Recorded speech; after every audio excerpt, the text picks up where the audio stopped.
The Bears' biggest problem is not Justin Fields. So who is to blame? This is something I've talked about all offseason, and while polls did address it, I still believe that not enough work has been done in the trenches yet. It takes years to build good offensive and defensive lines, especially when the cupboard was as bare as it was here in Chicago. I don't care what quarterback you bring in, whether it's Caleb Williams or Shedeur Sanders, they would not have success with this team right now either. We have major issues in the trenches. We can't protect our quarterback, and we can't get after opposing teams' quarterbacks.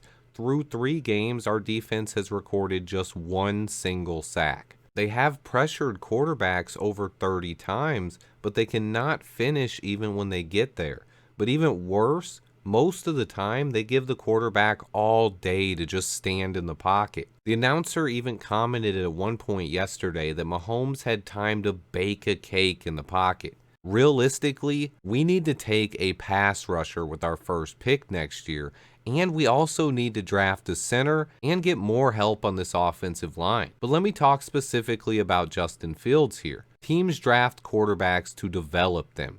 We drafted Justin Fields 3 years ago. In those 3 years, we've had him learn 2 different offenses and play with a severely talent-deprived supporting cast. 3 years of development later, and he looks worse than he did when we drafted him.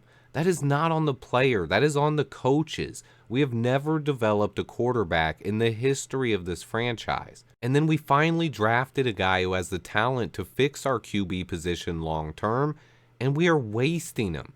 It's an absolute shame. And it's sad to see so many fans placing all the blame on a 24-year-old who has done nothing but work, and work since he got here. And this is how we treat him? We blame him for every failure this organization has had for over 100 plus years? Why would any other quarterback want to come here if this is how we treat Justin? Why would Caleb Williams or Shedeur Sanders want to come here? It's a dark day for Bears fans today, but better days are ahead. Nothing about my optimism this season was tied to the first 3 games on the schedule. I'm optimistic about the way this roster is filled with young, exciting talent and the fact that we are loaded with draft picks and cap space going forward. That is something we simply haven't had my entire lifetime. We've always been an organization that overspends on old veteran players in free agency who are past their prime, and then we trade away valuable draft capital as well. We're never the team with 2 first-round picks.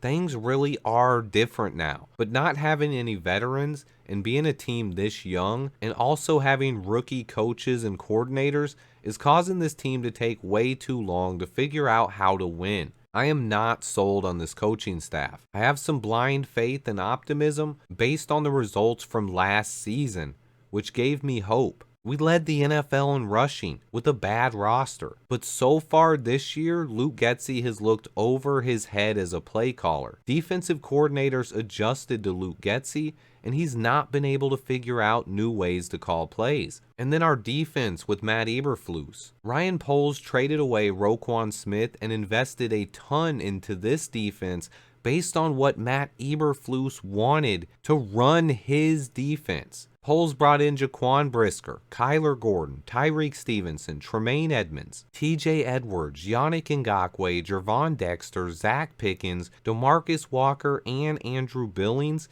to fix this defense. Matt Eberflus hasn't been able to get results with that defense yet. He honestly had better defenses in Indy with less talent. I'm not giving up after 3 games, but it's fair to question these coaches right now. The players even look uninspired on the sideline. They're simply not getting the most out of this roster. The roster got better on paper and has a lot more talent than it did last year, but the coaches are simply failing the players on the roster right now. Think about the last 3 times the Bears have spent a first-round pick on a quarterback. Justin Fields, Mitch Trubisky, and Rex Grossman. What do all 3 of those guys have in common? The head coach was fired after each guy's rookie season. Dick Jauron, John Fox, and Matt Nagy all coached our first-round picks for their rookie season, and then they all immediately had to learn another system in their second season. This is not a recipe for success, and it's not how you develop QBs in the NFL.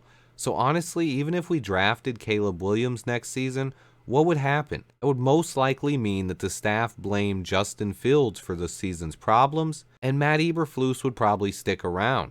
Then we'd probably end up firing Flus next year after Caleb's rookie year. It's the history of this franchise, and I don't want to see it repeat itself. What we haven't done is put our quarterbacks in a position to succeed. Look at successful quarterbacks in the NFL.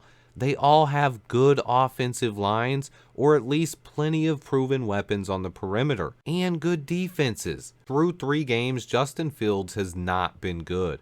I've said that plenty of times already, but it's crazy to blame him for the uninspired play we've seen from this defense, or the lack of identity and predictable play calling on offense. A lot has went wrong so far this season, but they have a chance to bounce back next week against the Broncos. If the Bears don't show up for that one, some serious questions will need to be answered. We will find out a lot about the 2023 Chicago Bears over the course of the next 10 days. If they can respond and get a couple of wins, then there's plenty of reason for optimism and hope. But if they fall to 0-5, then something went seriously wrong. It still doesn't change the fact that the future is still bright with young talent and plenty of draft picks. But to me, it would be an indictment on this coaching staff.